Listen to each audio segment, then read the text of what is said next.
আসসালামু আলাইকুম রহমতুল্লাহ। আমরা আসরের নামাজ মসজিদুল হারামে পড়ার পর এখন আবু বকর রাদিয়াল্লাহু মসজিদ দেখতে যাচ্ছি। এসকেলেটরে যাচ্ছি। সৌদি সরকার বেশ সুন্দর ব্যবস্থাপনা করেছে। এই যে দেখেন মসজিদুল হারামের ঠিক উল্টা পাশে, পূর্ব পাশেই এর অবস্থান।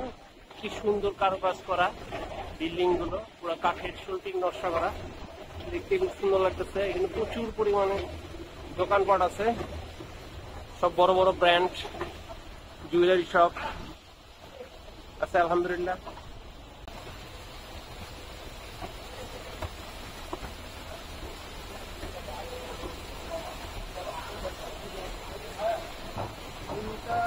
এটা হচ্ছে আবু বকর রাদিয়াল্লাহু মসজিদ।